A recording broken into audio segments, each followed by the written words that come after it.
Get in the Ring connects startups to opportunities to start, grow, and scale up their business.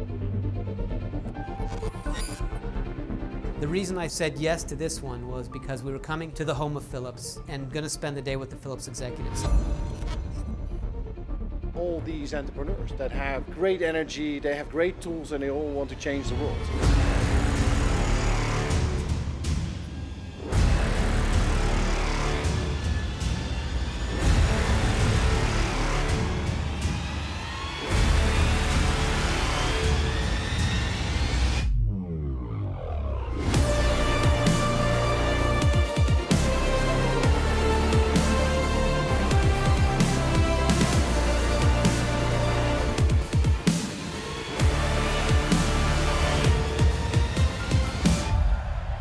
Ladies and gentlemen, welcome to Get in the Ring.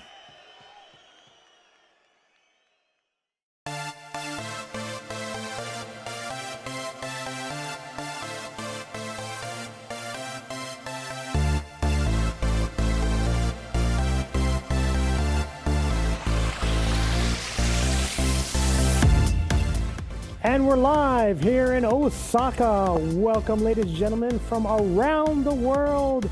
Sorry about the technical difficulties. That's kind of what 2020 is all about. We'd like to welcome you to Get in the Ring Osaka 2020, the AI edition. Tonight is going to be a special edition featuring companies that are working with artificial intelligence. We've got some incredible companies, some innovative technologies, so sit back and relax and have a great time. It's going to be a really interesting evening tonight. Again, my name is Nathan Bryan, and I am very honored and pleased to be your Japan Get in the Ring master again. This is the 5th time that we've done Get in the Ring here in the wonderful city of Osaka. This is actually the 2nd time that we've done it this year. Tonight, we're going to be doing this online because that's what 2020 has really become. We're broadcasting live here on YouTube and on Facebook, so get a beverage, sit back, relax, and enjoy a great evening of finding out about some incredible companies that are working with artificial intelligence. Okay, be sure to share out the link with your friends so they can also enjoy this evening with you. Let us know how you're thinking about the evening. Just hashtag us at hashtag Get in the Ring. Looking forward to hearing from you. Also, we're going to be doing some online live voting. There's information about that as well as all of the hashtag information in the YouTube details, so be sure to check that out. After the event's over, if you're still craving some Get in the Ring, there's plenty of videos out on YouTube, so check them out. You can find about so many amazing companies and amazing, incredible people that have participated over the years. Now, for those of you that are not really familiar with Get in the Ring, the Get in the Ring Foundation is an organization that provides the most fun and effective way for startups, innovators, and dreamers to create an impact and to get noticed. Each and every year around the globe, Get in the Ring grows and touches more and more people. Get in the Ring was actually 8 years ago in 2012 in the Netherlands. It was founded with the purpose to connect startups from around the world globally. Get the Ring is where preparation meets opportunity. In all corners of the world, there are amazing startups that materialize and then vanish out. Their solutions never see the light of day or really get the opportunity to prove their true potential. By connecting these startups to public and private partners, Get in the Ring gives them a chance to prove themselves. Tonight we'll be connecting you to an amazing group of people and some incredible companies doing some innovative things with artificial intelligence. Every year there are over 150 Get in the Rings that are done all over, hosted around to bring startups together. Over 100 countries around the globe have hosted Get in the Ring events. To date, more than 14,000 companies have battled in rings very similar to this. Tonight, we're going to be doing it virtually. The innovation style challenges corporations to be their best, show their best, what they can do to unlock their business opportunities and to increase their growth. This year, as you know, because of the way things are happening in 2020, so many things are going online. So the startups tonight will be doing it virtually. They'll be joining virtually into this boxing ring. Here they'll pitch, defend, and do their best to convince you and our judges tonight why they should win, to try to illuminate why they're better than their other opponent. Participating in Get in the Ring gives companies an opportunity to shine and connect with a larger audience globally as well as locally. the connections that they make. It might be advice, funding, or some other type of assistance that will help them get their ventures and move their companies on to the next stage. The companies that will battle tonight for a spot in a Get in the Ring global meetup next February in Montreal, Canada. Now, each and every Get in the Ring event is made possible through the generous support of our fantastic sponsors. For making tonight's Get in the Ring Osaka 2000 AI edition possible, we would like to thank our main sponsors and all the people that made this possible. AstraZeneca, Monex Ventures, Tokyo Marine Nichodo, Fujitsu, Itochu, as well as the many other companies that are showing on the screen right now that helped make this possible. We'd also like to give a big round of applause and appreciation to hosting again this wonderful event, the Osaka Innovation Hub. Okay, stand up, yay, all right. Thank you very much. Okay. Now, to go into the details of how these battles will be run, 2 startups will be getting in the ring. And tonight they're going to be doing that virtually through Zoom. And they're going to be doing the pitching competition to show who they are, what their future can be, and by changing up their game, how they connect to the future and funds and resources. Now, we've split up the companies based upon their valuation into 3 weight classes. Our lightweight companies are those that are valued up to €500,000. Between €500,000 and €2.5 million are our middleweight classes, and then €2.5 million and above are our heavyweight classes. Tonight we have 2 competitors for each event. For each class, we're going to have a total of 3 battles this evening. Now, in each battle, in Get in the Ring, they're going to start off with a 1-minute introduction, and this is where they have a minute to talk about their company and introduce themselves. From there, they're going to be going into 5 rounds of 30 seconds each, where they're going to talk about various aspects. In round 1, they're going to be talking about their team. Here, they're going to know about all the members, the different skills, experience, diversity, why they're awesome, and why they think that they should succeed. In round 2, they're going to be going over their achievements. Now, this is not what they want to achieve, but what they actually have achieved to date. Have they created prototypes? What are their sales figures? What type of customer base have they created? Patents, subsidies? What media have they been in? Investments, prizes, awards, those types of things. What do they have to date? Now, in round 3, we're going to be finding out about their business and their market. This is about their strategy, unique success points that they have, markets that they're looking at, and how they will get new market share, how they're thinking about creating new revenue. In round 4, this is our financials and proposition. This is where they're going to be talking about what they need to succeed. What do they need to go to the next stage? Round 5 is going to be a freestyle round. Here, if there are things in the above 4 rounds they have yet to talk about, they can do that. They can also talk about their passion, anything they want about their company, or they could talk about the other as well. All right, now, after they have done this, then it's going to be very difficult, but we've got a fantastic group of judges that are going to be working very hard to determine the winner for each battle. Let me introduce our judges right now. Here they are.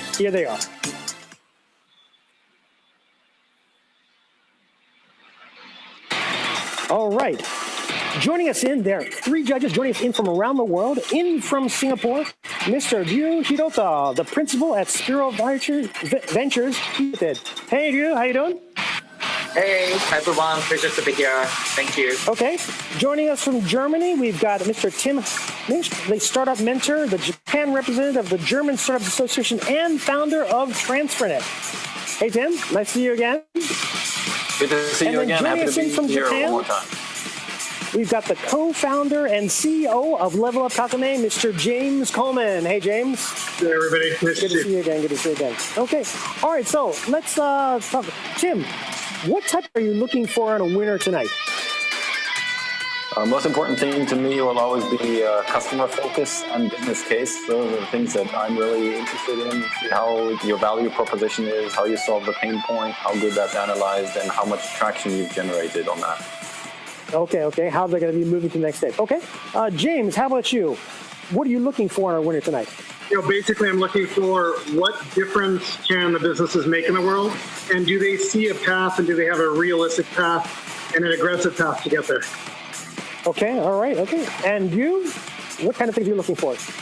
Sure. So I'm looking at the team, especially how they, started a business, and also how they're supplementing each other. In terms of business, I think I'm very keen to learn how to, make a profit, pass to the profitability. Okay, all right. So let's see if they're able to do that for you. We've got some incredible companies. They've been really practicing hard on their pitches. Okay, all right. So, gentlemen, listen, we're going to be starting right now. Okay, come on, scream it up. Are you ready to get in the ring? Oh, yeah. Okay, all right. All right, now we're going to be going into our lightweight battle. So let's start.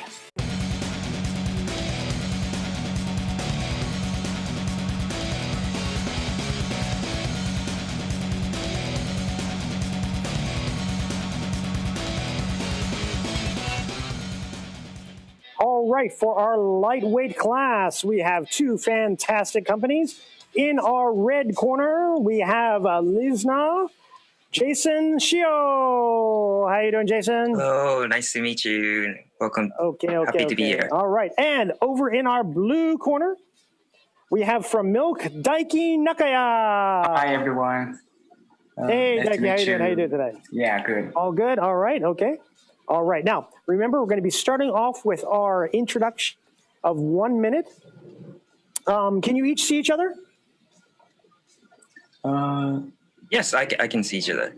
You can see, okay, all right. Yeah. We're going to be picking the person to start off by doing traditional Japanese style of junkin, okay? You ready? We're going to start off with the gu, okay? All right, so fists up, saisho wa gu, junkin poi. Oh.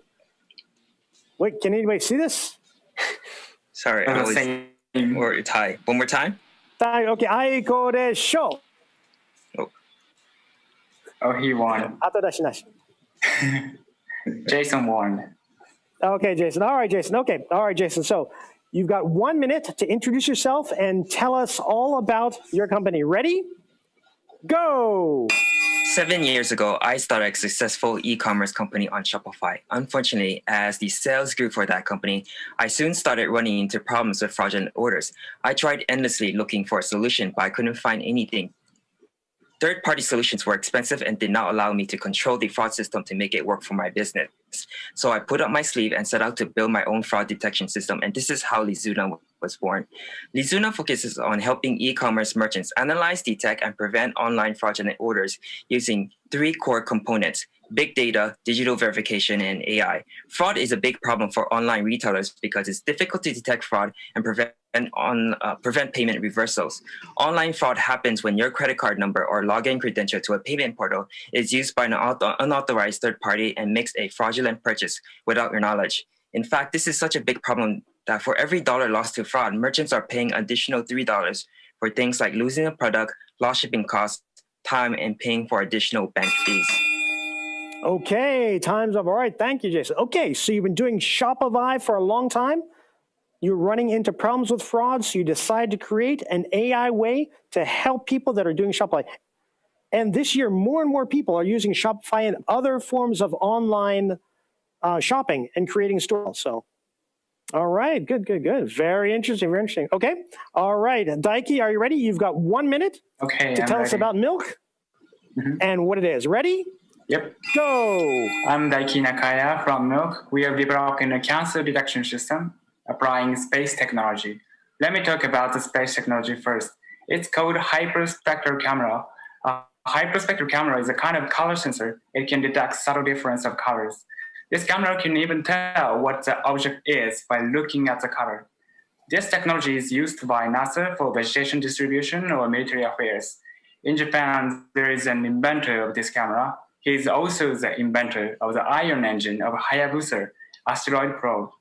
Our company collaborates with him on developing AI software to detect cancer cells. I have been studying on cancer by using hyperspectral camera since 2015 and got 2 patents on the AI. I believe this technology can change the medical world. Thank you. Oh, we have a lot of time. All right. You're good? Yep. Anything else you want to add? Oh, yeah. All right. Good. Okay, all right. So, let me see. So, if I understand correctly, you're using space technology to detect cancer in the body. Wow, that's incredible. And it's something that's called, what, hyperspectral imaging? Yes, yeah, hyperspectral camera. Hyperspectral imaging. Yeah. Okay, all right. Wow, that's some very interesting stuff. Okay, all right. Now let's find out about the team who makes these two companies what they are, okay? All right, Jason, we're going to start off with you. Ready? You've got 30 seconds this time to tell us about your team. Ready? Go. Lizuna is a two-person team. I personally have 7 years of experience running an e-commerce site that fully understands how and why online fraud happens and have a self-taught computer engineering background. Alex has 5 years of full-stack development that has a skill to build anything the company requires. Together, we have spent the last 4 years dedicating our time into research and development into detecting online fraud. I started this company because I've been in the shoes of a merchant who knows what it feels like to be on the losing end between the banks and the customer filing the chargebacks. Okay, all right. So you've got a small, nimble, two-person team, but you're both very passionate and very knowledgeable about online shopping and what it needs to take to detect fraud. That's all right, correct. good. All right, Daiki, let's go to you now. You've got 30 seconds to tell us about your team. Ready? Go. I'm still in the university as a graduate student. Our company consists of more than 10 members who are in the same lab as me. Most of us have been studying AI on hyperspectral imaging. Cancer samples supplied from 5 hospitals, including Kitasato University, which is one of the largest hospitals in Japan. Also, we are cooperating with clinical doctors and financial firms. Furthermore, we have a partnership with a listed software firm, too. Yeah. All right, wow, perfect. 30 seconds, great. So now you have 10 people on your team, and they were all from the same university, the same lab. You basically took them all and created Milk. All right, great. But you also have tie-ups with other hospitals and other professionals that are giving you information, that are providing you with information that you're using for the spectral imaging. Hyperspectral imaging. Yeah, they are helping us a lot. Yes. Great, okay. All right, next we're going on to round 2, achievements. Now remember, these are the things that you have achieved to date. All right, we're going to start off with you, Jason. Ready? Go. In the last 11 months, we have been growing fast. Financially, our revenue has grown 33%, with user growth at 21% month over month. We have also managed to hit a significant milestone on the number of transaction processed by 8 times compared to last year, and we are on track to collect 1 million rows of transactional data before the end of this year. Our company went to the 500 Startup Singapore and Kobe program and is currently supported by Orange Fab Asia and was chosen for this year's TechCrunch Top Picks under FinTech category. Right, so you're increasing both revenue and also users. You are part of 2 different startup companies, startup groups, Kobe startups, as well as Singapore startups? Yes. All right, and also part of TechCrunch. Great. All right, very, very impressive. Okay, Daiki, now it's up to you. Can you top that with your achievements? You've got 30 seconds. Ready? Go. Our cancer detection system has very high accuracy. There are a lot of papers on cancer detection AI using digital pictures, not hyperspectral images. They say they got 78% accuracy on ovarian cancer at most. We got 95%. In addition, we achieved more than 90% accuracy on pancreatic cancer, colon cancer, breast cancer, and so on. We have already made a prototype of this AI software. All right, great. So you already have a prototype. Yep. And through the imaging that you've been doing, you've generally been doing over 90%, correct? Yeah, more than 90% accuracy, yes. Okay, wow, some of them 95, some of them 98. Wow, okay, that is very, very impressive. Okay, Daiki, I'm gonna stay with you now. We're gonna go on to the business model and market, okay? So Daiki, you've got 30 seconds to tell us about your business model market.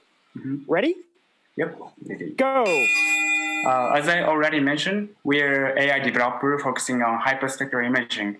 Our market is hospitals, especially cancer examination in the world. By introducing our system into hospital, they can have an online network of hundreds of pathologists and high precision AI at the same time, which means the examination will be faster and accurate, and its cost will be 1/10 of the present one. Yes. All right, so you're working, okay? Oh, yes, I'm working. Great, okay, so you're working with already different hospitals around the world, and you're able to provide this service to them for 1/10 of what it would normally cost. Oh, yes, yes. Okay, and the accuracy rate is then going to be higher as well? Yes, it's much higher than that. So more accurate for less cost. That sounds like an awesome, incredible combination. Okay, all right, coming back to you, Jason, tell us about your business model and the market. I think you touched on it a little bit more, but what else can you add? You've got 30 seconds. Ready? Go.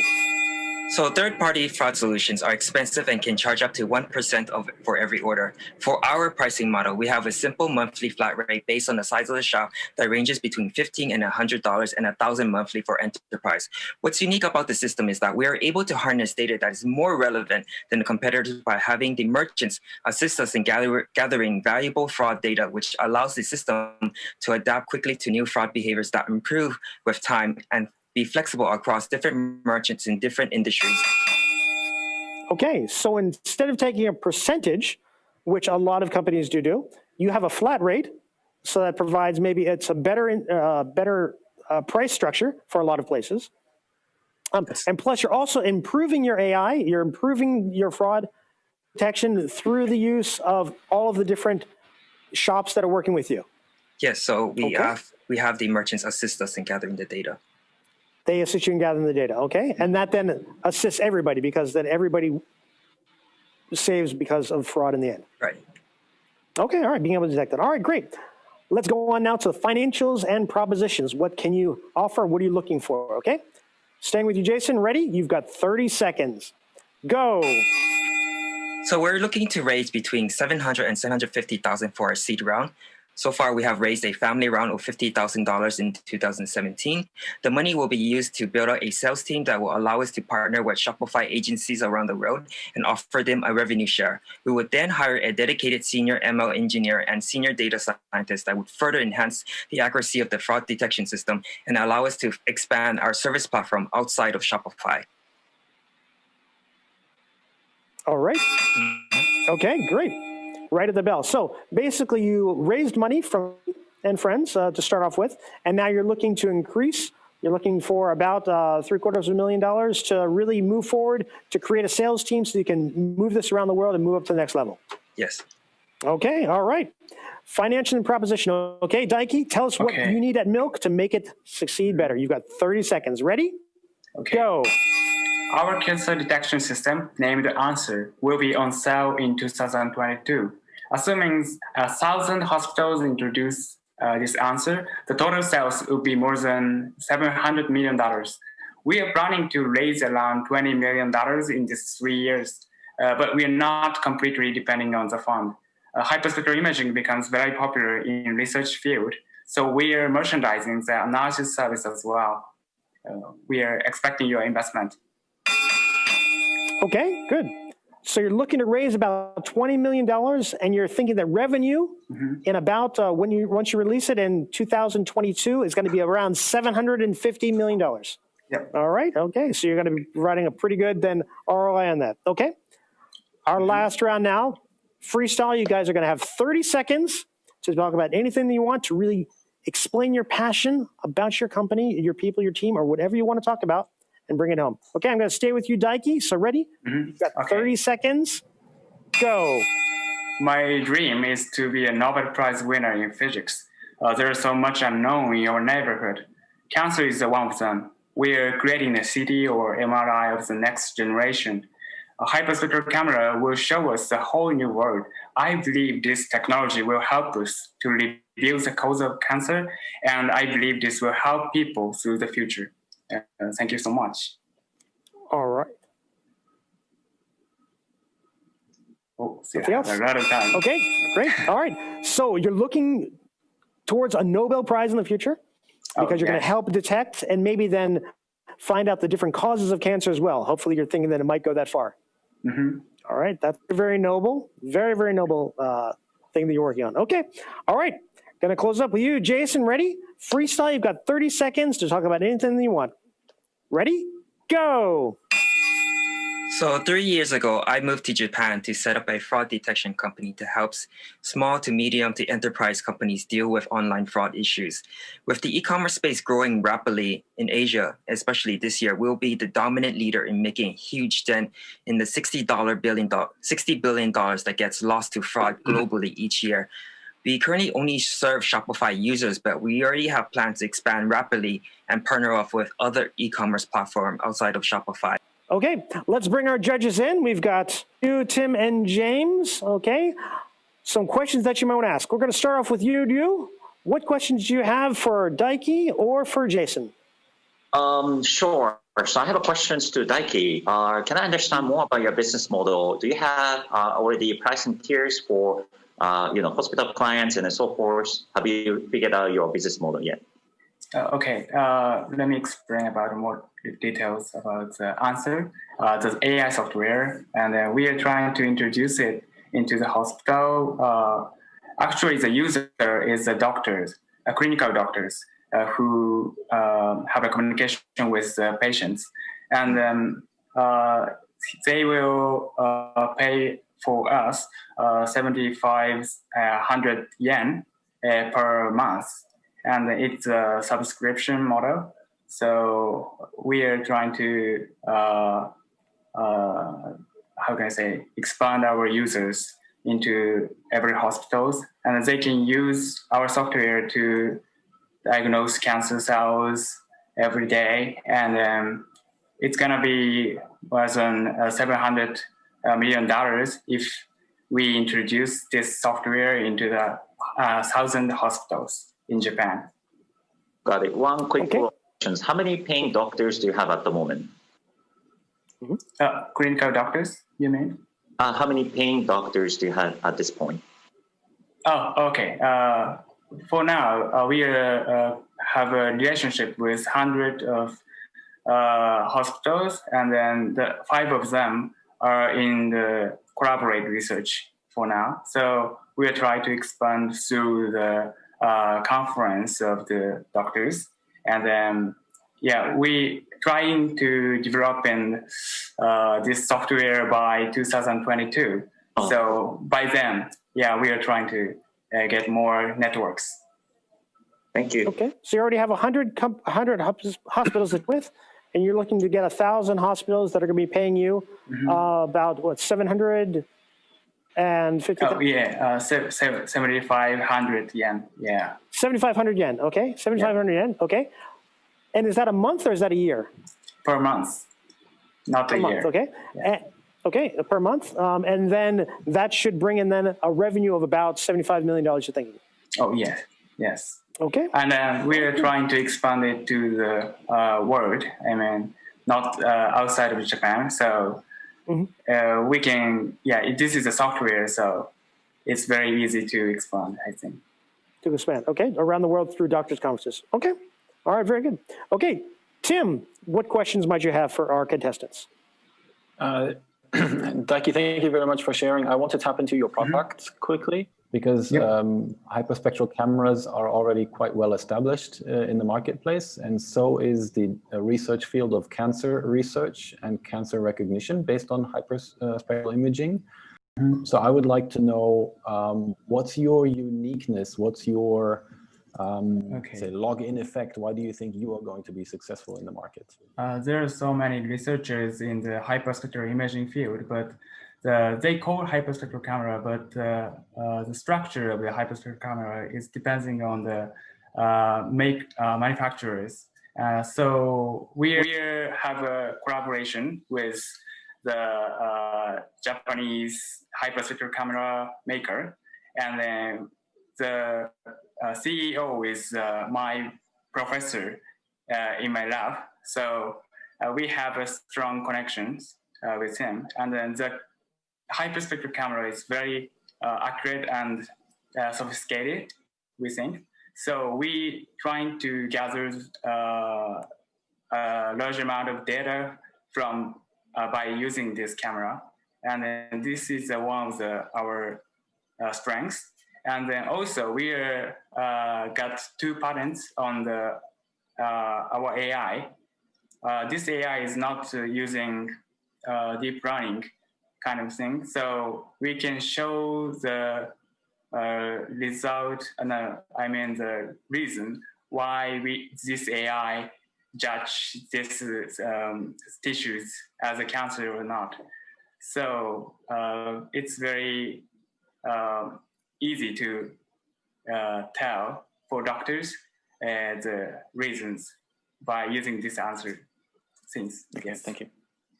Okay, so you have 2 patents already on your AI, and it does not use deep learning. Yes, Is that we are correct? just no. I mean, we are trying to use it, make it with machine learning things, but not including deep learning. Okay. But it's also easy for doctors then to understand why your AI is making the choices in the accuracy that it has. Yes. Okay. All right, good. All right, James, what questions do you have for our contestants? You know, I've got a question for Daiki first, and then Jason, I've got a question for you as well. Daiki, so right now, do you know this when we talk about AI, what I think really matters is what problem does it solve? And the second question is, do people care? And I think when it comes to cancer and misdiagnosis, that's a really, really serious thing that you're working with, which is fantastic. So kudos to you for doing this. The question I've got is, do you have data right now? You talk about quality as it relates to diagnosis, but do you have data that shows a improvement, whatever the metric is, in the false negative rate compared to current technology? And without revealing anything confidential, is it material? How significant is your false negative rate reduction? Do you have data to prove that? Yes, we have already 10,000 patients data on this cancer cells. So, and then in case of pancreatic cancer, we got more than 90% of false negative values, and then we got accuracy of more than 98%. So we can say that the conventional AI is not reached this far. So you're using a better tool. AI actually has better hands. Yeah, fantastic. So. That's great. Thank you. Jason, quick question for you. You know, I understand the market being a multi-time business owner, including in the consumer space. So I understand how much fraud costs for somebody who processes credit cards. My question is, why should Shopify or why should any of these other agents actually care when people are paying that overhead in their credit card merchant processing fees? Tell me why I should care, or why should Shopify care? Well, the problem that we solve is mainly for the merchants. The thing is, when a merchant experiences a fraud order, they lose quite a bit of money, right? Because they ship out the item, they lose the product, they lose the shipping costs, and they get charged additional fees by the bank. So they're on the losing end. And our job is to really, our system, we've created a system that is able to detect fraudulent orders quickly, faster, and without even asking customers for their, personal information like their ID or whatnot. Right? Understood. Right. Who's your biggest competitor? We have a lot of competitors. Signify, Riskify, they all deal with e-commerce fraud. But what makes us different, like I mentioned before, is that we give most of the tool and the data to the merchant, which they can help us, quickly tell us which orders is fraud or not if the system misses it. And, we take this data and improve our system. Interesting. Thank you. Thank you. Okay. So, Jason, you talked about Shopify is your main company that you're working with right now. Yes, that's correct. Can you let us know what the next platform is that you're looking at? Yeah, we're looking at, platforms like, I think in Singapore, there's a platform called Shopmatic, which is something interesting we're looking into. It's another e-commerce platform like Shopify, but our plans is to really expand outside of Japan as well too. Okay. And again, you're thinking that Asia is really the place to start off and then expand from here around the world. Yes, that's based off of, because we're quite knowledgeable on what fraud looks like, especially with our experience in fraud in the US. Okay, all right. Okay, Daiki, over at Milk, okay? What country are you looking at going first to out of Japan? Out of Japan? I'm thinking about, I'm considering US, of course, because the cancer examination will very progress. So also the Canada is a very huge market. Oh, okay. yeah, so we're trying to see, thinking about a lot. Are you looking at countries that have a very high rate of cancer? That's what you're going for the United States and for Canada? Or are there other reasons why those are the two countries that you're looking at first? Okay, for now, we are trying to expand into the, the hospitals with high, expensive tools, and then, we need a lot of techniques to create this environment to detect the cancer cells. So, we're trying to expand. So the market share as well is large. You'll have a lot of patients that you'll be able to receive data about?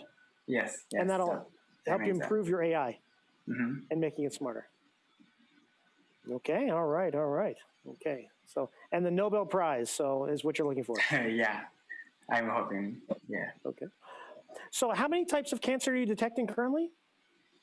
For now, we're trying, 8 types of cancers. We already got 90%, more than 90% accuracy. And we're trying to another one, multiple samples. Okay. All right. Jason, with Shopify and fraud, are there certain businesses that have a higher rate of fraud? Certain shops? It depends on the shop and what they're selling. It ranges. More than 60% of our clients are small shops, and we're seeing a lot of fraud activities going on mostly because they're inexperienced with what fraud looks like. So we try to make it easier for them to understand. And the other side of the spectrum, we also have like large enterprise customers that process 10,000 orders a month or more, right? Wow. Okay. Yeah. So we have some our system is adaptable for small and large enterprise, but it really depends on the type of items and the season. We saw a lot of fraud happening during the Black Friday, Cyber Monday, and we've been constantly monitoring what fraud looks like during that time. Actually, that was what I was going to ask next. I was thinking we just, Cyber Monday just ended, and actually it's now Cyber Week, right? It's continuing on for a couple of days. So. But you did see an increase in the amount of fraud over the weekend and Black Friday and Cyber Monday. Right. So we were, my team and I, we were looking at the data closely and all of the orders coming in. And it's quite interesting for what we're finding and what we're going to find from now on. Okay. So you're working with companies here in Japan mainly. But orders, are they going international as well? Oh, actually, we're a global company. We work with both companies in Japan and all over. So we also have customers in the US. We're not really stuck with one region, but yeah. I'm sorry. Did I answer your question correctly? Yeah. No, very good. Very good. Okay, I understand. Okay. All right. I've just found out from our judges. We've got our winner for our first battle of this evening. Okay, gentlemen, so are you ready? Here we go. And our winner for our lightweight class is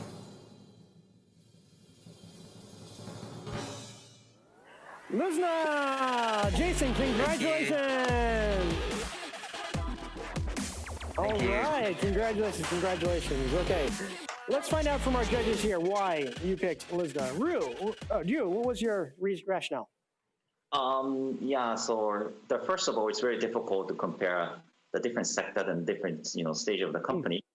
But overall, I think Lizuna is more scalable solutions. I don't think you guys, there's no border for Lizuna to scale because you're a purely software company. In that sense, I think Milk is same because it's universal solutions. But when it comes to medical solutions, they have to figure out how to solve the different regulation based, depending on the countries. So that was my concern, how to get over that. In that sense, I picked Lizuna. Okay, all right. Tim, 1 sentence to kind of wrap up why you picked Lizuna. Yeah, same for me. I was convinced about the business model and the scalability, and also the fact that you guys already are well connected, obviously, in your own network. I would like to point out, though, that Daiki, I really love what you're doing from a personal point of view. And I think if you guys do some more work on the business modeling side and forming that business model and making sure you can turn that into revenue, I think you would be a really, really good asset to the world. So keep doing what you're doing because I think it's really relevant. Okay, great. Thank you. Good advice there from Tim. Okay. And James, what was your rationale?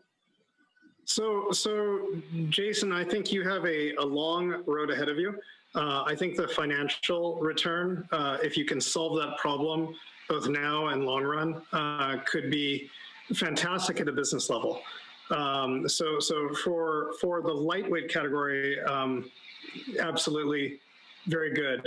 Daiki, also, I would second Tim's comment. What you're doing is not just good business, but also can be world-changing and life-changing. I would urge you to keep competing over and over again. Right now, you're at one stage, and you're doing something fantastic. Don't stop. Keep going at that. All right. Some great advice. Okay. All right. Jason, awarded being the winner. How do you feel? Shocked. I you know, I couldn't imagine I would win, but I'm really, really honored. You know, we've been working very, very hard for the past 3 years, and starting up a company in Japan as a foreigner is not easy, and I'm really up for any challenge. And if anything, this would be it. And I'm really, really proud to and happy. And I want to thank you, everyone, to you know, that, you know, I mean, I really like Milk's business model as well too, and it's quite tough to compete with something that, for a company that's doing something so good. Okay. All right. Great. Yes. Well, again, you are also doing a lot that's really good. I mean, so many people, especially this year, have started online shops. Fraud is something that a lot of people are probably having problems with, and so you're actually helping a lot of people right this year. So again, congratulations again, our first winner for tonight's AI edition of Get in the Ring. All right, okay. Thank you. All right, ladies and gentlemen, now it's time to go on to our middle class. So are you ready to get in the ring? Let's go. Yeah.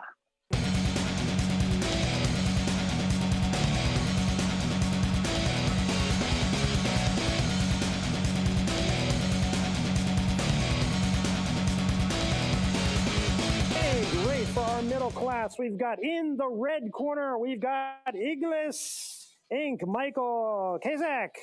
In our blue corner from Wink Inc, we've got Eisuke Shimizu. Let's start off with Michael then. We're going to start with you then with your introduction for 1 minute, okay? Sure. Are you ready, Mike? Okay, 1 minute to tell us about what EAGLYS is. Ready? Go. So, within the next couple of years, the big data market is projected to be at $300 billion, the AI market at $200 billion.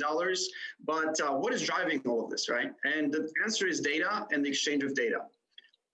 From medicine through finance, through all the way through mobility, smart cities, even coffee these days, data drives essentially everything. But the concerns around the privacy and confidentiality of data are actually starting to move even governments to legislate against using this data. So how do you solve this issue? Why don't we have both?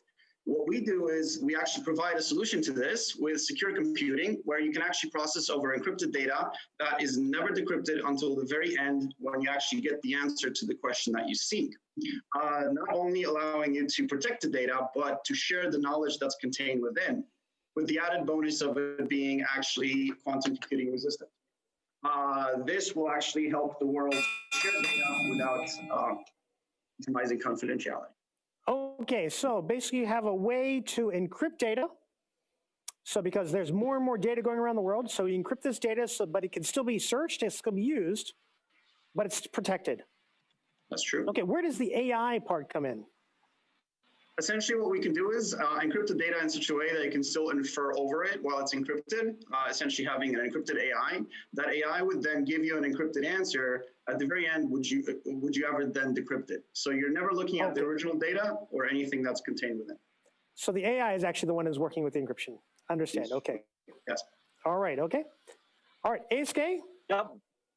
Are you ready? You've got 1 minute to tell us what Wink is. Ready? Go. All right, so my name is Eisuke, Dr. Eisuke Shimizu. CEO of the startup company called OUI Inc. and the project director of the Keio University School of Medicine. Yeah, well, so what we aim is to reduce 50% more blindness in 2025. 36 million people, 2.2 billion people are suffering from blindness and visual impairment worldwide, and the economic loss is 7.2 trillion USD, and the numbers will be triple in the next 30 years. The reason of the increasing world blindness is a lack of doctors and a lack of expensive medical devices. We embed this SEC, the 3D printed smartphone attachment, which with a smartphone, a function to diagnose the eyes using the remote diagnosis and AI. We just can record my eyes like this. You can see my eyes clearly. I'm gonna show you the result later.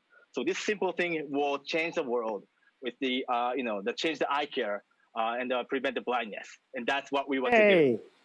Ding, ding, ding. I'm going to call you there. Okay. That was about 1 minute. Okay. All right. Let's see. There we go. All right. We're back. Okay. So you have basically a device that can be used to detect blindness as well as other types of eye diseases. Yes. Okay. And it can be just attached to a cell phone. Smartphone. Yeah, like this. A smartphone, and so it can be used anywhere in the world by anybody that has that type of device. Exactly. Simple, right? Okay, wow, all right. That is very impressive, okay? Okay, all right, I'm gonna stay with you, ASK, so I'm gonna give you 30 seconds. You got 30 seconds to tell us about the team that you have that has been devising and creating this fantastic device. All right. Okay, ready? Yep. Go. Okay, so about our team, we have three MDs, medical doctors, including myself. So about the medical side, just count on me.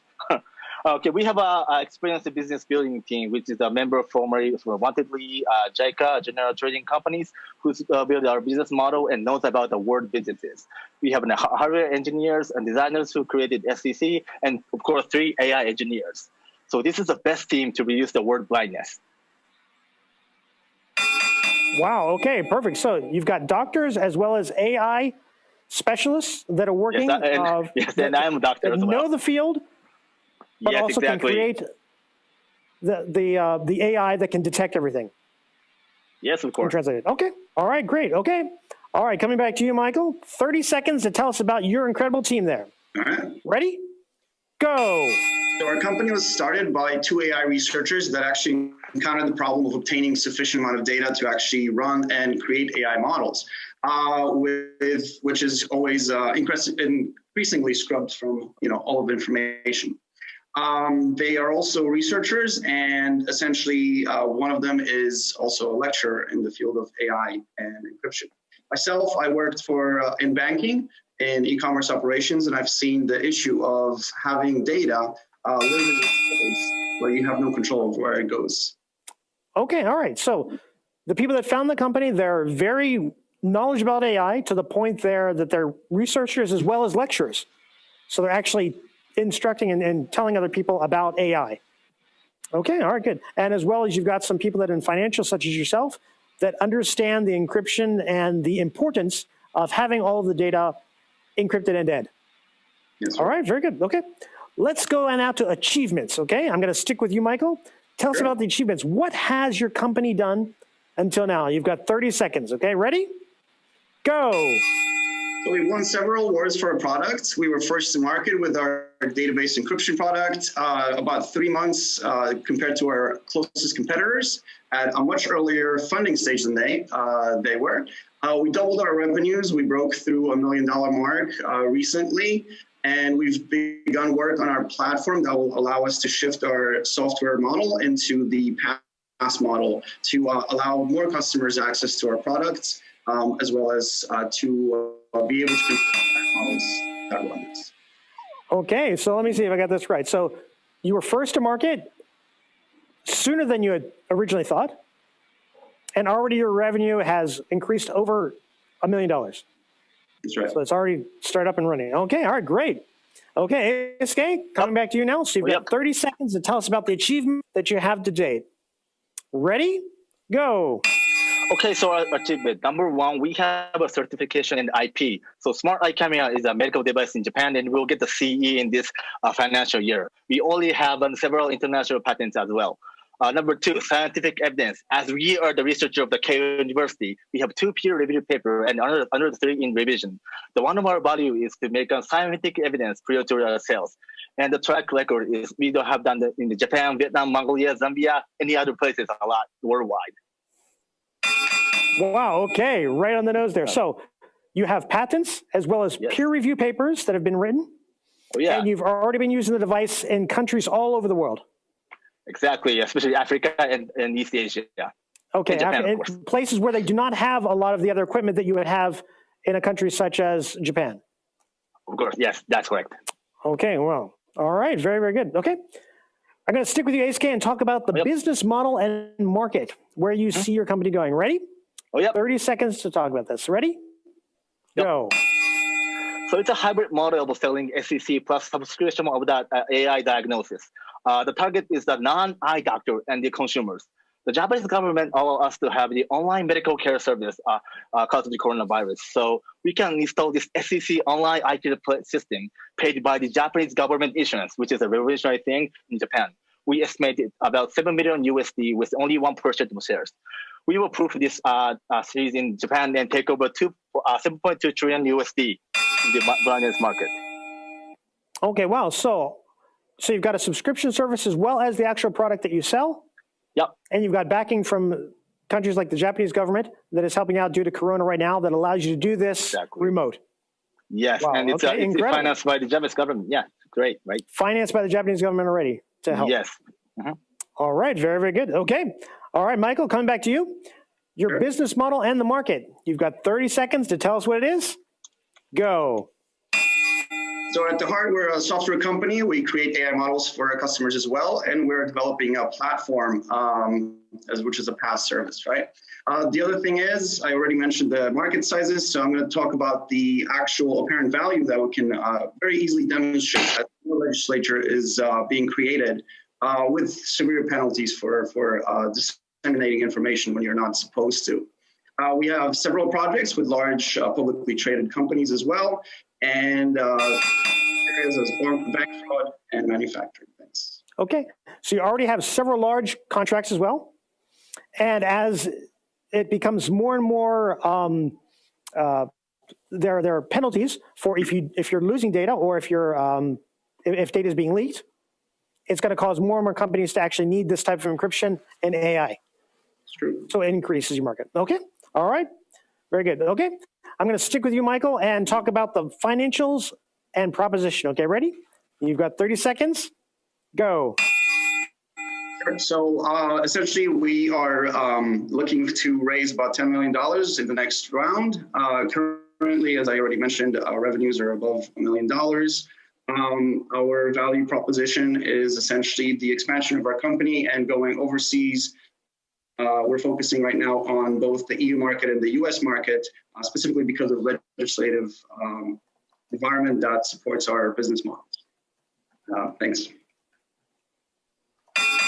Okay, so you're looking to raise dollars, and for that, people will be able to buy into a company that is getting ready to go overseas and enter into many different markets. All right, okay. And already those markets are expanding, as you were saying, because of the regulations that are increasing around the world. Yes. All right, okay. Coming back to you, ASK. Yep. Financials and propositions, okay? You've got 30 seconds to tell us what they are. Ready? Go. Yep. Okay, so we finished our seed round to create the SEC itself and diagnostic AI, which is successfully done.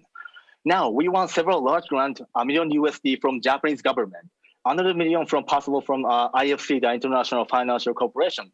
So we have more than enough to have a larger project, even in this COVID-19 situation. But you know what? The more we have, we can create more SECs, and we can actually to reduce our world blindness. So we can have a couple more $1 billion in future. Okay, so you've already received some grants, $7 million, that is allowing you to create the devices to send them abroad. Oh, yeah. The more the investment that you get, the broader you'll be able to reach and the more people you'll be able to help. Yes, we can spread our SECs worldwide. Okay, all right. Very good, very good. Okay, all right, our last round now, going into freestyle, okay? I'm going to stick with you, ASK. So you've got 30 seconds to tell us anything about your company, yourself, Wink or your SEC product. Okay, ready? All right. Yep. Go. Okay, so this is my favorite part. So reducing the blindness, not just the patient to see much better, but they can get back to their daily life and get back to the society. Okay, this is the demo of our AI diagnosis of the cataract. See, it's a cat minus. It says that I don't have a cataract, which this AI has a functional sensitivity of 99.6% and specificity of 96%. So it has I don't have, it means I don't have a cataract. So blindness is equal to patience to us. So if you want anyone to help us, please do so. Okay, so it's not just about detecting, it's about when you're able to detect and then actually help people come back to having a normal life. Exactly. The more people that you're able to help. Yes. Around the world. Okay, all right, well, a very noble cause there, okay. All right, freestyle, coming back to you, Michael, to wrap it up. You've got 30 seconds. Ready, go. So to wrap it up, essentially, I know that there's going to be a lot of AI projects that are essentially helping the world, but underlying all of that is data, and you have to still make sure that you protect this data, are compliant with regulations, whether in the medical field it would be HIPAA or in other fields be GDPR. Protecting information is actually paramount to all of these projects. Okay, all right, so basically you're coming back to no matter who does what with AI, they're going to need your product. Right. Because the more data that they're bringing in, the more countries they're reaching out to, the more chances there are that somebody's going to still expect that data. And as you're talking about, for example, medical data with like HIPAA and things like that, that you have to have you have to have things in store that are going to protect the data. That's right. 100%. So your company's going to be very viable. Okay, all right. Let's go to our judges. All right, I'm going to start with you, Tim. What questions do you have for these two middleweight contestants? I've got a question for EAGLYS. Mike, you said basically this type of data encryption is going to be used everywhere, but you as a company need to have a particular plan. Do you have a roadmap, which industries you want to go down upon first, or how you want to scale your business? Yes, so essentially right now we're working on fraud detection in banking, financial companies, some manufacturing, given the fact that kind of logistical chains and all that requires a lot of data exchange. And this is exactly where we're focusing on right now. So essentially private information, customer information, as well as production line information. The further roadmap is to move into PaaS models, so to be able to provide this product as a service to more and more companies, so they can easily try it, see where it fits, and if they need to move it to on-site, they can do that as well. As a user, is there any technological prerequisite, anything I need hardware-wise? So essentially right now it's software packages for the database product. For example, it would be a Docker container that you can install wherever you want. You could run it in the cloud as well. Slightly different use case because now the keys are also in the cloud. If you want to keep the keys with you, you'd probably want to run it on site. We've had it running on something as simple as a phone as well. So depending how much data you're pushing through it, it scales pretty well. Wow, okay, so you can run it on site as well as up in the cloud? Yeah. And you're looking to reach out to financial startups first. Okay, as I was all right, different great. use cases though. All right, and you can even run it on your phone if you don't have a lot of data you're dealing with, I guess. True, yeah. Something like that. Okay, all right. James, what questions do you have for our contestants? So first of all, for EAGLYS, the question I have is, do companies like Oracle and Microsoft, typically they have a tendency of wanting to go upstream and downstream from their own product line. What gives you an advantage over the next 3 to 5 years that enables you to be able to grow profitably without them becoming a competitive threat, or is actually acquisition, part of the business plan? So good question, actually. And we could go both ways, to be honest, but we want to remain our own company. And essentially, we have a really good base in Japan right now. If we manage to expand overseas, I think we can kind of keep that momentum. Right now, the market in what we do, secure computing, is very, very kind of small. Most of the bigger companies are actually working on hardware acceleration. So it's more companies like Intel and that group of kind of businesses. And in that case, we wouldn't really be competing against each other. So I think it's fairly reasonable that will grow, to be fairly large. Past that, we'll see what happens. Thank you. Okay. All right, okay. What questions do you have for our contestants?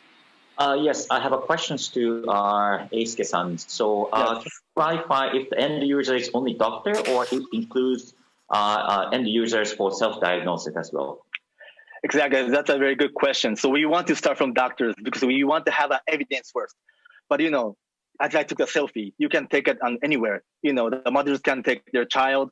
We can take our grandpa, grandmother, and you can even take the selfies. So it could be the self-diagnosis or self-managing tool of the eye. And this is the only technique that in the world we have. Got it. Two more quick questions. Have you started monetizing a solution? I understand that you got a lot of grants provided by the governments, but have you started monetizing?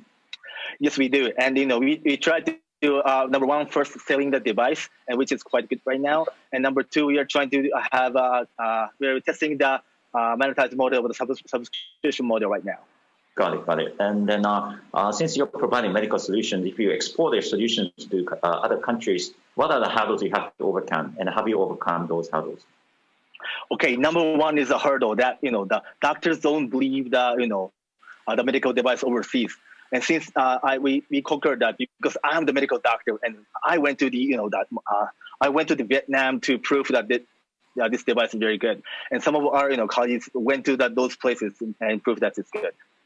And we can collaborate with the several hospitals, the huge hospitals doing the eye care services worldwide and doing in those countries to do the collaboration researches to prove that this device is sufficient. Thank you. Okay, all right. So you do have a model, and you're already going overseas. You're working with hospitals and other doctors, and you're actually going yourself to prove that this works. And I want to go because not now, but this is situation. Not in this day and age, but that's right. Okay. Right. All right. We're going to give our judges some time. This is going to be another hard one to decide who is going to be our middle class winner. So I guess Eisuke, you've got this AI model and your subscription, so you're going to be sending this data all over the world and collecting it. Oh yeah. We encrypted. Yes, we have to have that huge data to create the AI. So that's what we are aiming to. Okay. How are you protecting your data? How are you keeping it safe? Yes. So we having our own protective servers, and the data is the data is secured, and the data is not like personal info because we just gonna record the eye, and that's it. Okay. So you're actually using a very limited data set. So you're not actually collecting or moving the personal data. It's basically only the data that's related to the eye. Yes. Okay, for detecting that. Okay. All right. Michael. Yes. So after finance, what is the market that you're looking for? So like I mentioned, manufacturing, vehicles and smart cities. So moving from that into vehicles. I think it's a great market because there's a lot of very sensitive data, right? You wouldn't really think that vehicles have that, but location information, fuel utilization, what the load on the vehicle is. You can start figuring out who's in a vehicle, where they're going, what they're doing. Very sensitive information, right? But all that data is actually really, really desired by the car companies because they can figure out things like, what is breaking down, what needs maintenance, which parts can be improved, which parts can be essentially reduced. And, the savings, small savings in the car manufacturing world are actually massive. So. Okay. And I can understand that type of data for the car dealers, for the car manufacturers, actually it wouldn't be that sensitive in a sense. But when you're talking about where cars have been, where they're driving, route data and things like that, the GPS data, maybe speed, acceleration, things like that, depending upon where they're driving. Okay, all right. Eisuke, for the actual product that you have, are you producing and making that in Japan, or are you using manufacturers in other places, other countries? Yes, right now only in Japan, and this device is getting a little bit expensive. But this is a 3D printed device, so if we can manufacture in the other countries, it will be the super low cost device. Okay, so right now you're actually 3D printing each unit. Yes, just 3D printing and doing it. Thanks to the innovation. All right. Well, good. No, that's a good way, I guess, to work on prototypes and the changes are able to then refine it step by step, exactly. Using a Kaizen process to make it better and better. Right, because the smartphone is changing, day and day, so we have to change the model as well. Okay. So every time the smartphones change, the cameras change, and things like that, then you have to change it as well. Yeah, with the 3D CAD file. Yeah. All right. Okay. All right, gentlemen. We have our winner for our middle class. So, are you ready? Okay, here we go. For our Get in the Ring Osaka 2020 A edition weight class, our winner is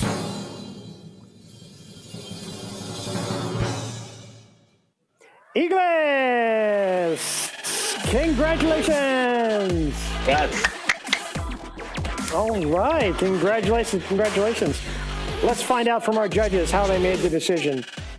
I'm going to start with you, Tim. Tim, what made you pick EAGLYS this time?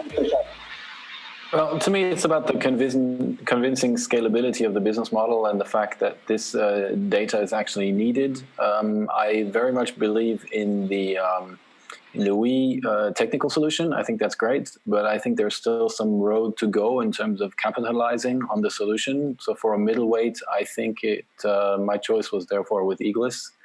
So ASK, just keep pushing on their business model and capitalizing on your technology. Then I think we would have an even closer call.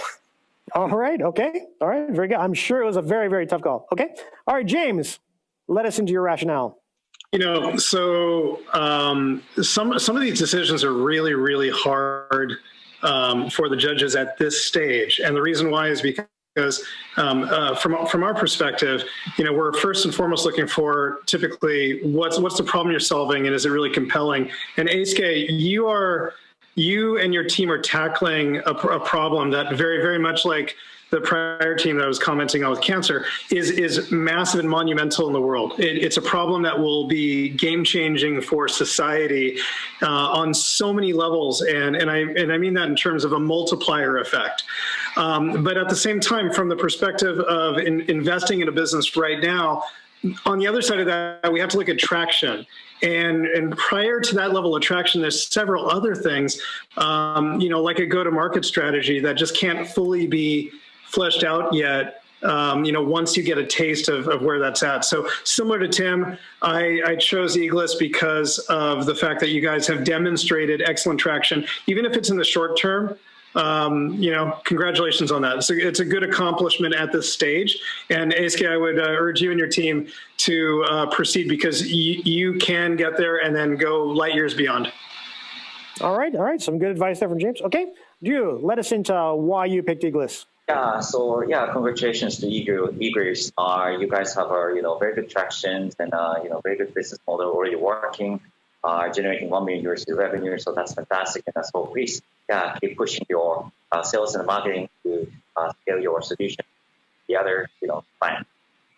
For ASK's, since I'm living in Singapore, then gradually emerging market in Southeast Asia, I think your solution is critically important where people are struggling to find good quality, accessible healthcare, especially if you lose your eye, you can't do anything.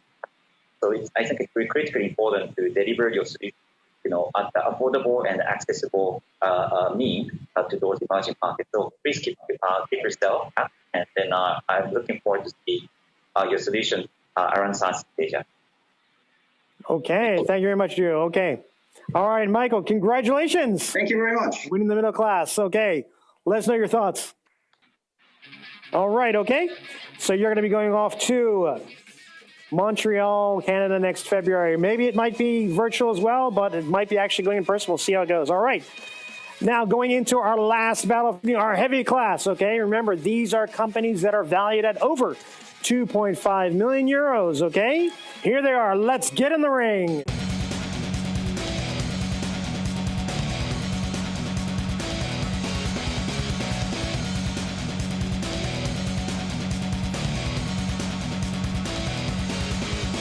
Okay, welcome gentlemen to our heavyweight battle for this evening. Okay, we're in the red corner from OSARO, Ryan Tanaka. Hey. Okay. And over in our blue corner, we have from Hishabu, Zubair Ahmed. Hey, welcome, welcome, welcome, welcome. All right, okay. All right, gentlemen, are you ready? You ready to do this? Get in the ring? Okay, we're going to start this off. Okay, again, we're going to try this. Last time, Osaka Janken style. Okay, you ready? Let's see those fists up. We're going to start off with a Saisho Agu. Saisho Agu, put a fist up. We're going to do rock, paper, scissors. Saisho Agu, Janken Poi. All right. Are you seeing, do we have a winner? Do we have a winner? Hishab. Yeah, one. Hishab, okay, all right, Hishab, okay. All right, we're going to start with you. Sorry, a little technical. I couldn't actually see who was winning there, okay? All right, okay. Zubair, we're going to start you off here. You've got 1 minute to introduce your company and tell us what Hishabu is, okay? Ready?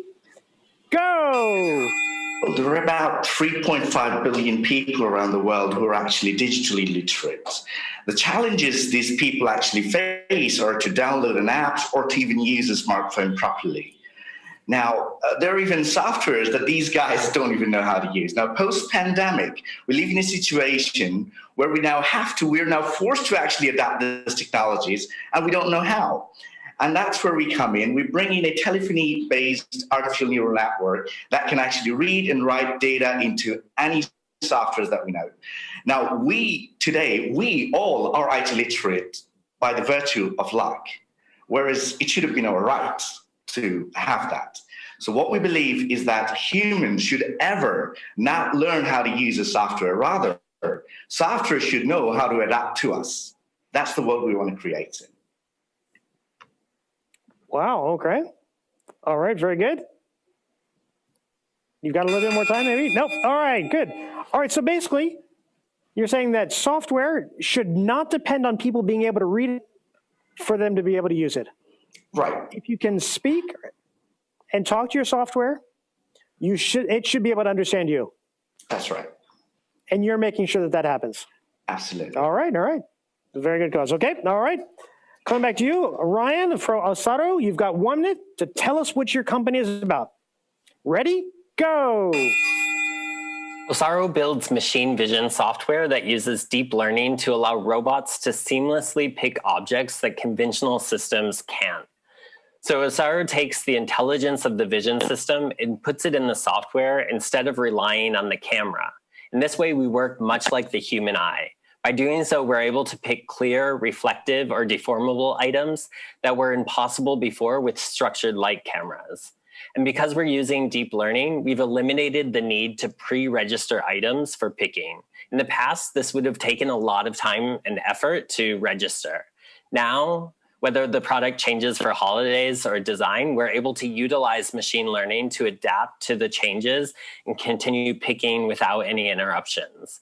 Once we're up and running in less than half a day, all of this technology is delivered with the machine learning and vision experts we have hired to support our customers along the way. There's no need for active training as a system. Yeah. Okay, all right, very good. So you basically have machines that are used for doing picking? Correct. And this could be automation? So now you had to train them on the device, or you had to train them on picking, maybe the position or very... They had to know exactly what it was, but you're using machine learning and deep learning as well. Correct. Because the machine's going to adapt, and if you're changing for the season, if you're changing, it still knows what it needs to pick and what it needs to move. Correct. All right. Okay. Very good. Very good. Okay. Let's find out about. I'm going to stick with you, Ryan, and tell us about the team that is putting together this industrial automation. Okay. You've got 30 seconds for this one. Ready? Go. So we have over 50 people from 15 different countries. Our team members come from universities like Stanford or MIT or Kyoto University. And we have 23 masters and 12 PhDs with engineering, making up almost 60% of our team. Last year, we opened up our first international office in Tokyo to support our Japanese customer base. And with such a diverse team, we're able to support our deployments on 4 different continents. Wow, okay, right out there, right? Okay, so you've got lots of people. Yeah. It sounds like lots of different countries, very international staff. Exactly. Lots of PhDs as well from a lot of top universities in the States as well as Japan. And you've also opened up and you have a team here in Japan that's helping you break out into this area. Exactly. Well, sounds like an incredible team. Okay, all right. Zamir, going back to you, tell us about your team that is able to do this voice recognition software. You've got 30 seconds. Ready? Go. Absolutely. We also have roughly around 50 full-time members from 12 different countries, and we work in a total remote setup. We have 60 plus postdoctoral researchers from Zerland University in Germany. Our CTO is the postdoc researchers on voice user interface and a managing director at Experimental Media Lab in Germany too. I personally am from Tokyo Institute of Technology and Yale. All right. Okay, very good, very good. So again, you've same about it, 50 people, all very, very large international contingency, a lot of PhDs, a lot of people that are working in the research for voice recognition that are helping to create your AI engine, okay? It sounds like you both have incredible staffs, okay? All right, okay. So I'm gonna stay with you and talk about the achievements. What has Hishabu done to date, okay? You've got 30 seconds to tell us about that. Ready? Go. Awesome. So currently our system records over $570 million of retail transactions. That's per year. And we have 17 patents in 27 countries granted. That includes pretty much every African countries and APAC region. We currently serve 1.2 million SME users. And also we currently have about 8 million banking users as well who are using our system. Currently the voice commerce data that we generate, it's actually twice than Amazon and Google Home combined. All right, you've got me at twice than Google and Amazon combined. That's a lot. Okay, so again, you found $70 million, it sounds like. Patents across the globe. Yeah. So you guys are set, and you've got users, an incredibly large user base already, including a lot of banking users. All right, that's a very, very impressive set of achievements. Okay, coming back to you, Ryan. Okay, you've got 30 seconds to tell us about all the achievements of OSARO. Ready, go. In 2019, we deployed what we believe is the world's first robotic picking station for groceries. We're picking hundreds of items that we've never seen before, often from tightly packed bins. This is a real challenge for conventional vision systems because it's hard to find the edges of products that are tightly packed. Also, thanks to the current travel restrictions, we've successfully deployed a cell remotely, completely, and we look forward to doing many more of those. This is a testament to our team's strength.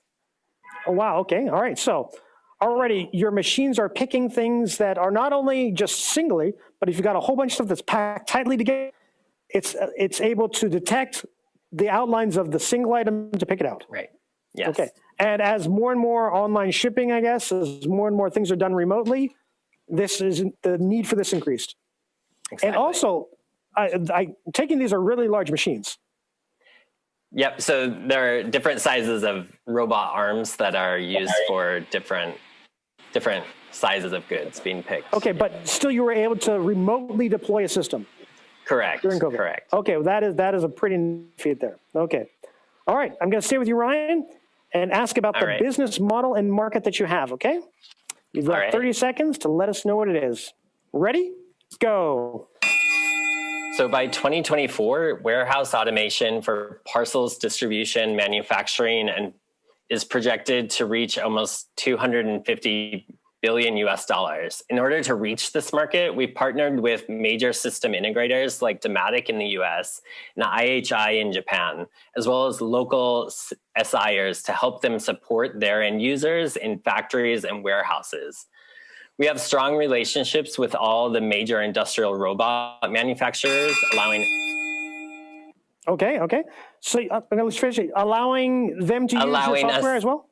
Allowing us to be robot agnostic and work with many different robotic arms. Okay, so it's not just your robotic arms, your AI is being used with robotic arms across the industry? Right. And you're looking at a $250 billion industry. By 2024. Which is increasing. Yep. And I bet over this year, exactly, it really increased dramatically as well. Exactly. Okay. All right, okay, coming back to you. Zamir, your business model market, you've got 30 seconds to tell us what it is. Ready, go. So right now, our product is being used in TEPCO. They're automating their call center solutions, call center agents, actually using our telephony dialogue engine. And also, our system is now being used at 8 major retail banks in Bangladesh for doing voice banking. So from telephone line, they just talk and send money. And we also partnered with Standard Chartered Bank to also do the voice banking service here as well. And on top, as I was saying, sorry. Okay, no, I'll let you finish that statement. Right.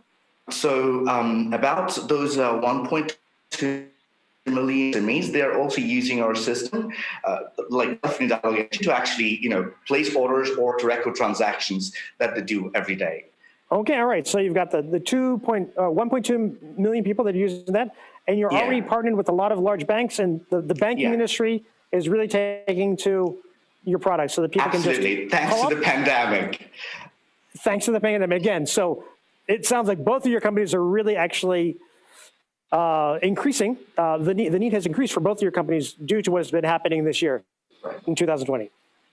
Okay, all right. Okay, I'm going to stay with you. So tell us about the financials and proposition. It sounds like you've got a great financial plan already, but tell us what you need to increase and go to the next stage. You've got 30 seconds to do so. Ready? Go. Absolutely. As we are sort of the world leader in sort of telephony-based dialogue engine, so what we intend to do now is we partner with technology giants around the world, or telecom operators, or system integrators to actually license our technology and patents to launch it to different other countries. So currently we are in talks with some giant telecom operators in India to do that one exactly, and we're also in talks to do same in Japan too. And we hope to do the same in other countries as well. Okay, so you've got a fantastic product, and you're really looking for other telecom partners to work with to bring your product to their market. That's right. Okay, all right, okay. All right, coming back to you, Ryan, tell us about the financial propositions that you have. What do you need there at OSARO to go to the next stage? Ready? 30 seconds to do so. Go. OSARO's raised a total of $29 million in funding over 4 rounds. Our latest funding was raised in October of 2019 from a Series B round. And OSARO is funded by 24 investors, including Pegasus Tech Ventures and King River Capital. We're currently looking at opportunities to build POCs and be a part of strategic showrooms in order to build the OSARO brand awareness. So we believe that this will help it. Okay, so you're looking to build more brand awareness through more showrooms. And partner with SIs, Okay, and partner more. Okay, all right, great, okay. So you're hoping that through Get in the Ring, you're able to reach out and find a lot more people that are willing to partner with you to increase the brand around the world. Right. All right, sounds great. Okay, our last round here, freestyle, okay? I'm gonna stay with you, Ryan. Okay, you've got 30 seconds to talk about anything you want to show us why you think you should be our heavy weight class winner. Ready? Go. All right. Last year, CNBC showcased us as one of the 100 startups that have potential to transform industries or become a household name. And I really believe that we will become a household name. And we'll do that by building our 5 core values into our product, which are taking ownership, being direct, moving quickly and persevering, showing integrity, and focusing on continuous learning, and making our work key day. Okay, all right. So you've got your 5 core. That sounds like more than 5, actually. Ownership, be direct, move quickly, and persevere. That's kind of show integrity, focus on continuous learning, and be key day or be. Okay, all right. And then you're going to become a household brand. Everybody's going to know OSARO. Yeah. Around the world. Okay. All right. Good. All right. 30 seconds. Coming back to you. Zubair, tell us really about what makes Hishabu should make it the winner for our heavy class. Ready? Go. Well, I would just say that in 2018, Google showed up, Google Duplex in a developer forum, but we patented, we had over 17 patents by the time they showed it. And they totally infringed our technology. That's what we believe. But luckily, they haven't launched in the market that we are in. And there is no reason to believe that we are not the de facto platform on this particular category. And one strength is that we are able to keep 70% of our company among the founders so far. And we raised from the likes of TEPCO and also some British government and Japanese government too. Okay, all right. So you're going head to head with Google, and you know you're going to win. I mean, well, our patents held up so far, so yeah, we have no reasons not to believe so. Incredible. All right, great. I do not think there are many companies that can say that in this world. Okay, all right. Let's go to again. Two fantastic companies. This is going to be another really hard one, okay? I'm going to start off with you, James, this time.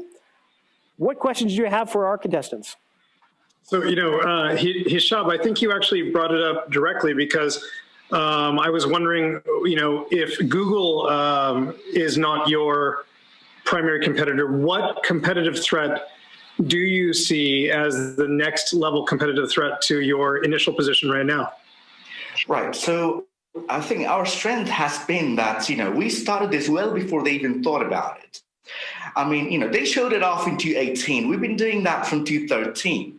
And we've been doing research and filing patents from way before they started it. We currently have, millions of users are using our service every day. Our product's been used for voice banking. We topped Alexa on voice banking service as well, because people found that, just over a telephone, dialing and getting money sent, it's way easier than actually purchasing a product like Alexa and then set it up and then have the elderly people talk to it. It's way more difficult and clumsy than just using any phone, any phone and talk and send money. So we showed the world that this is the easiest way. We are leading the world on this category, and we're leading the world in this category in terms of patent as well. So yeah, okay. So you've got the patents, and you don't need a device in your home. No, you don't need any device. You don't need any internet either. You got a phone that can dial, you're good to go. All right, okay. All right, good. Okay, all right. What questions do you have? Yes, I have one question. So let me start with OSARO. So can you refresh me on your business model again? Yeah, so we license to system integrators. So we can do that in two ways. So we can do that in a subscription model or in a upfront kind of CapEx model. Got it. Then can you tell us about some of your customer traction? I'm sorry, I couldn't catch the last part of your question. Can you tell us about your traction? About our traction? Yeah, that's right. Oh, okay, sorry, yeah. So as I mentioned, we're working with Dematic here in the US. So they're a major partner that introduces us to their end users. So they're installing systems for their end users. We're also in Japan. We have a number of partners and strategic alliances to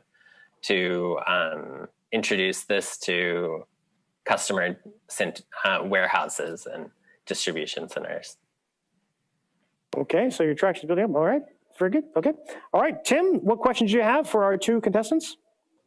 Right, I need to be a little provocative with. Sorry, Rio, go ahead. Oh, you had another question. Sorry. Yeah, I had a question to Hishab as well. Yeah. Okay, sorry. Okay. Yeah. Thank you. So yeah, Hishab. So I understand that you have a massive, 8 million banking users, 1 user. But when you think about market size and data value, how can you convert these users to pay for you? What is the size of the market? So sorry. Here at the sound, somehow I couldn't hear what you said. Like it was breaking down all the way. Sorry. So I understand that you have massive user base, but when it comes to target size, market potential, how can you convert those massive user base to generate revenue? And what size of the market are you looking at as a target market? Absolutely. So at this moment in Bangladesh, this 1.2 million users are already paying. They started paying actually, thanks to the pandemic again. And last 6 months, we first 4 years in our business, we were actually developing the product. We started launching our product about a year ago.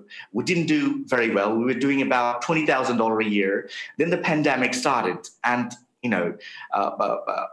thanks to it, really. And with that, suddenly the dynamics started changing. And then for the banking industry, this sort of agreement that we have with them is that regardless of the usage, the bank pays based on how many users they have directly to us. So we are currently charging about 40 yen per user per month for the banking users. Now, active user, we charge about 40 yen. Inactive users, that means the users who hasn't used the banking service for 3 months. Then for those, we charge 10 yen. Then with that, bank, currently the 8 banks that we partner with, they have cumulatively about 50 million users. And of that, one bank already started paying us, and that bank has 6.5 million users. So basically 6.5 of the 6.5 million, about 80% are active, which pays us about 40 yen. So that in total, we're projecting, the first revenue will kick in actually on from the banking industry on 21st February. So we're hoping to get a hefty paycheck of around 7 or 8 mil at that point. So that pays us for the active users and inactive one. Okay, so basically everybody was saying, why do I need to talk to my phone? I can just go to the bank. And all of a sudden, hey, you can't go to the bank. You have to go away, and the phone is the easiest way. Exactly. All right, okay. All right. Okay, Tim, what do you have? Yeah, well, this is heavyweight, so I'm just going to ask 2 provocative, very non-Japanese style questions. One will be Hishab. If you have 70 patents, you have so many users, and you're so well distributed around the world with your team, how come I've never heard of your household name? How do you explain that? I'm glad you asked that, Tim. That's not 70, it's 17. And secondly, we worked very hard not for our name to go out, but yet Nikkei and Forbes wrote quite a bit, and BBC as well wrote quite a bit about us. First of all, we never needed much money. So we did not need to do a lot of campaign. We were really focused on Bangladesh market because we saw great amount of money acting out here. And we first wanted to be king of absorbing this money fast before we went out. So now that we mastered how to capture the money over here, now the time has come for us to go beyond borders. So I'm sure you'll hear about us, from next year and so. Okay, well, please don't take it wrong. Just no, absolutely. That's a good question. Very good question there. Very good question. I mean, they've really expanded this year, and I think people have been focused on a whole bunch of things this year. So yeah, next year, 2021 is going to be your year then. Absolutely, we're going out. I have Ryan, sorry, quickly ask to Ryan. OSARO is not the first company doing picking.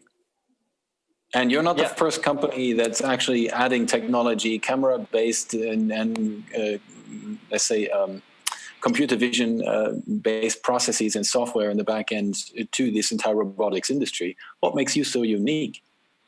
Yeah, I think a couple things. So we started in 2015, so we already have like a 5-year head start in the AI side of it. So we have a lot of information to work with in terms of product recognition and the database size of products that we've trained on and that we can generalize from to pick other objects. And then I'm sorry, the second part of your question, I think, to make us, the other thing is that we don't need to register CAD drawings. So we're taking an off-the-shelf camera, and we're really driving that with the software. So whereas a lot of our competitors use model matching or point clouds, we're using the stereo image data from the camera and analyzing the image. And I think that really sets us apart from our competitors. Okay, so you've got a technology that's superior, using cameras, off-the-shelf cameras, Right. That allows your machinery to be able to pick better. Correct. Okay. All right. Good. All right. Does that answer your question, Tim? Yes. Thank you. Okay. All right. We're going to give our judges some time. Another very, very difficult decision here. Okay. Gentlemen, again, two very, very good companies. I think 2021, next year is going to be huge for both of your companies. Absolutely. I mean, yeah, it's incredible how, one pandemic changes everything, really. I mean, before pandemic, we were nobody. I mean, we were like, we were just hoping that, okay, it gradually adapts to different companies and, people. And, I went to the bank, like, for 3 years, I tried to convince the bank, like, you should do voice banking. Nobody listened. They were like, no way. I mean, we were using legacy systems. I mean, like, there's no way. And then they started calling us from April. They're like, oh, wow, the world has changed. I mean, this year has been changed all over the world, I think, in many ways that people didn't realize. So, I mean, we got we got calls from like 3 major Japanese retail banks as well recently. Like they got inspired with our success with the retail banks here in Bangladesh, but they wanted to try that out. I mean, they wanted to hear our stories. So yeah, I guess we'll see how that goes. Okay. So now your AI, so each country is going to have its own language. Yeah, that's true. And of course, in each language, there are going to be different dialects as well. True. So what we do is, we plug in with the ASR or speech recognition engine and speech synthesizer from the companies that are doing that particular job well. Like, for example, in Japanese market, we are using X companies' voice recognition and Y companies' speech synthesizer. We're just using our NLP and sort of the middleware to sort of connect to those two components and then speak to the end user. So that's exactly what we do. It's not that they're talking and just talking, it's hearing and understanding, but it is then replying to them as well. Exactly. It's a conversational engine, yeah. And generally the people do not realize that it's an AI they're talking to? Oh, I'm so sorry. We haven't been able to go that far yet. So of course you'll recognize so they still kind of know. They still kind of know. All right. Okay. Yeah. Okay. I mean, Ryan, what is the most difficult product that you've encountered so far to pick? Clear bottles, for sure. So clear bottles can be shiny. You can't really see them with cameras. With some lighting causes reflections. So I think that's one of the hardest, or like clear bags of pouches of items. So that don't have CAD models. So something that doesn't have a CAD model, like a pouch, is something that's really hard to pick. Okay, something that you really can't visualize, or that you're looking through and seeing all the way to the bottom. So right, exactly. So we have to know that you're not going all the way to the bottom, so you don't want to stab the item, right? Right. Okay. All right. Good. So like next year, I'm seeing something where somebody calls in, the voice recognition picks up, and then you say, "I want this product," and then OSARO, your company, then goes out and picks it. There you go. Perfect. Yeah. So that's the tie-up there that we're coming in? Okay. All right. Sounds good. Okay. I think we've got a result from our judges. Okay. So again, I know this had to be extremely difficult for you. Both have two fantastic companies. I mean, all of the companies today and this evening have been incredible. I mean, so many wonderful uses of artificial intelligence. Okay. Now for our Get in the Ring Osaka 2020 AI edition, our heavyweight class winner is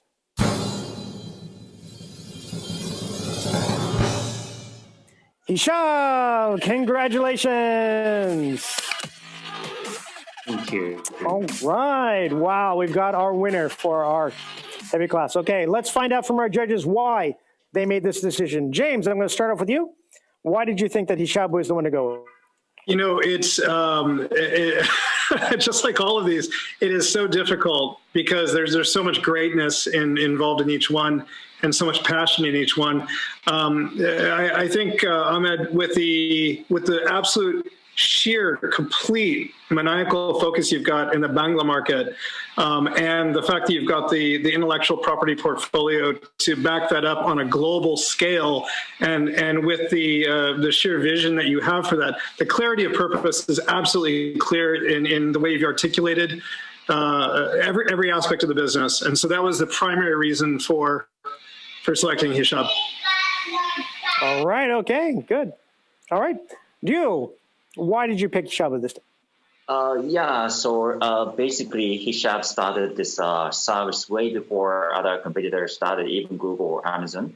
And it's really important concept to solve the digital divide, not only for emerging markets, but also people who cannot use the solutions provided by the IT solutions, like elderly people.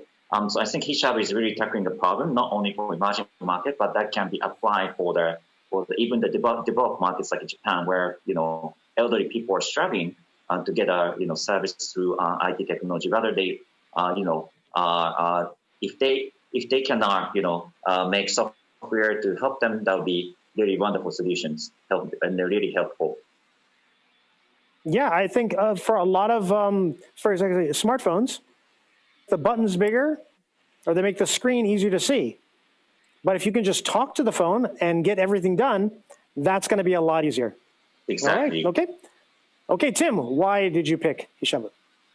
So first of all, Ryan, I think OSARO is going to make a fantastic move into the market. I think you are really well set up, especially on your 4 continents. And I have no doubt at all that you will reach your goal. And I'm actually even pretty sure you're going to become a household name, because the technology you have is what's really needed right now in the industrial space.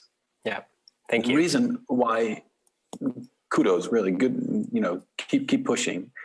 The reason why I chose Hishabu was because of the potential for true exponential growth, also outside of the regular industry field. You guys are actually relevant in any market around the world with very consumer-based solutions. So basically, any human around the world will potentially be capable of using your technology. And for that bold vision that you guys have, I really want to see you bust Google's ass. Absolutely, Tim, you got it. Okay, good. All right. Zamir, okay, as the winner of our heavyweight class, what do you have to say? What are your thoughts tonight?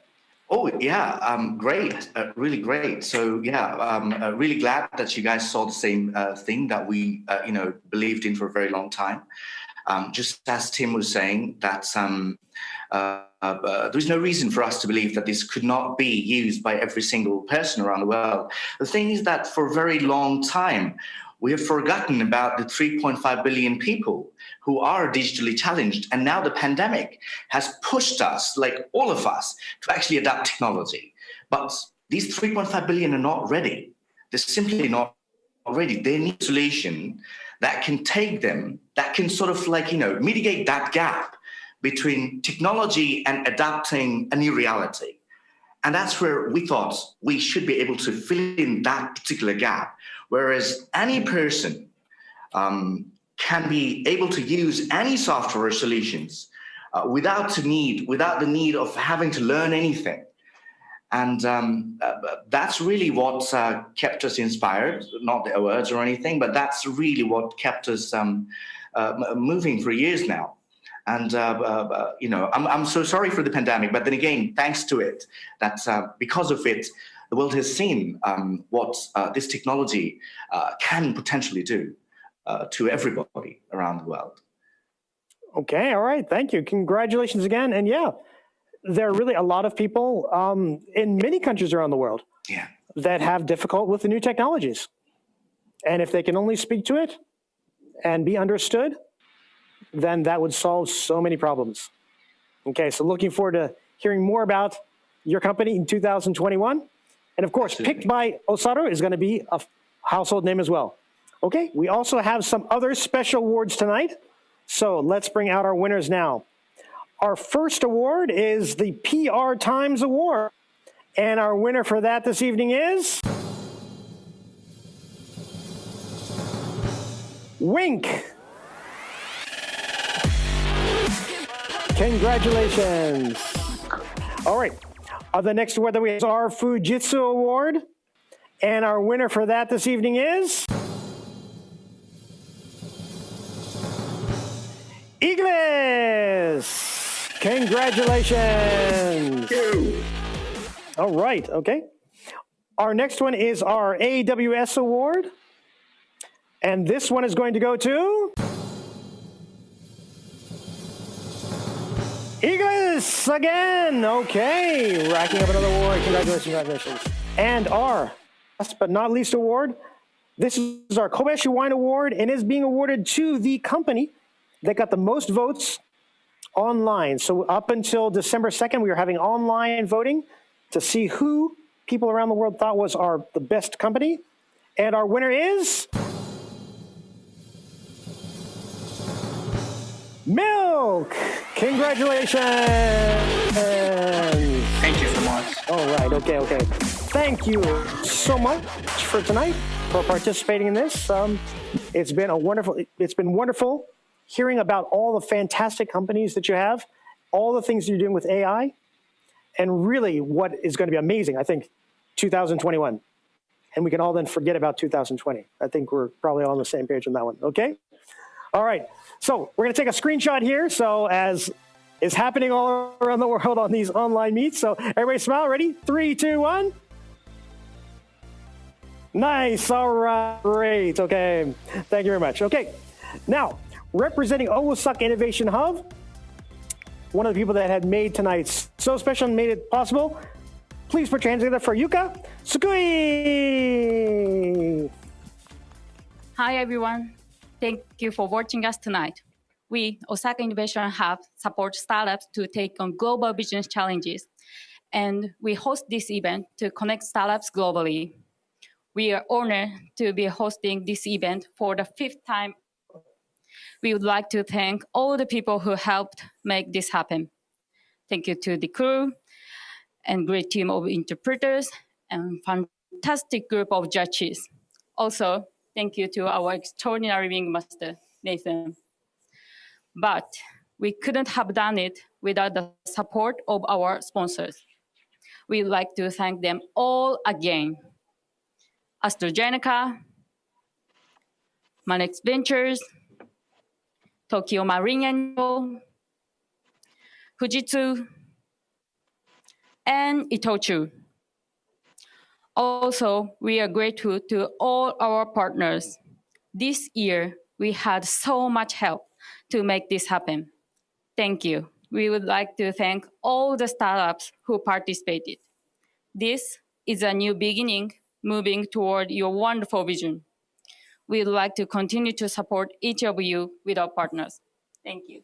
All right, thank you, Yuka. Let's give her a big round of applause. Yay. Okay, all right. Again, thank you all for coming out, the participants tonight for spending time, coming in from all over the world. I mean, even Ryan, it's the middle of the night over there in the United States, so thank you. I think you're up the latest. You get the latest Being Awake Award. We'd like to thank everybody from coming around the world, joining in to watch the Get in the Ring Osaka 2020 AI edition. A big thank you for our judges. Tim, James, thank you very much for listening and understanding, asking fantastic questions, and making some very, very hard decisions. So many wonderful, fantastic companies. Okay, again, congratulations to our winners. Congratulations to everyone that participated tonight. And for those of you that are still craving more Get in the Ring, there are lots and lots of videos from so many different companies and people that have done all kinds of innovations over the past 8 years that have participated. So please be sure to check them out. Okay, hope everybody has a wonderful rest of what is left of 2020. And looking forward to seeing you all in 2021 for a much, much better year. I'm Nathan Bryan. Thank you very much.